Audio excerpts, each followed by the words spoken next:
London is to us one of the more exciting, if not the most exciting city in the world, similar to our headquarters city of New York. Common language, great fashion customer, and we feel it's kind of a second home in a sense. And why now is because we feel we know there's a lot of UK customers who shop in our New York stores and in other tourist areas where we have stores. We have the fastest growing online business right now is our UK business. And when you're here, which we visit regularly, you just feel the kind of vibe here that is very much a J. Crew feeling. And there's never really a perfect right time. The apparel trade has always been extraordinarily competitive, but we feel there's no J. Crew style or kind of a business in London. We would not be here if we didn't think we could make a difference. You talk about many of your customers who are UK customers who shop in your stores in the US. I want to talk to you about prices. You've largely swapped pound signs for dollar signs. Just taking a few examples. Yeah, if you bought a sweatshirt from you, it will cost about £168 here. It'll cost $168 in the US. That's a difference of about £62. Why are you charging much more here than in the US? Well, I think you'd have to ask that question of anyone and everyone who is in business internationally.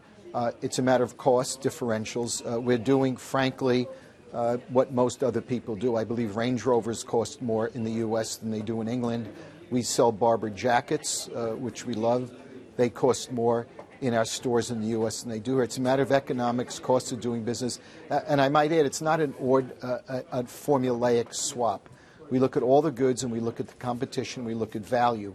But, you know, it's interesting. We get this question a lot, as do other retailers, and it seems to be a popular topic here. But when in the 70s, I remember people would always, in the 80s, 90s, and even today, they come and line up at their favorite stores internationally, where in fact it might be the home country where the prices are less because of the difference in doing business. I think it's pretty simple in that regard.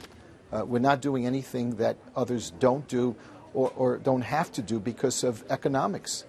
Now, in the introduction, we talked about it being a tough retail market, not only just for fashion retailers, of course, but everyone in the wake of the downturn. Things are starting to pick up a little bit, but is this a product of good timing on your part or good planning or a bit of both?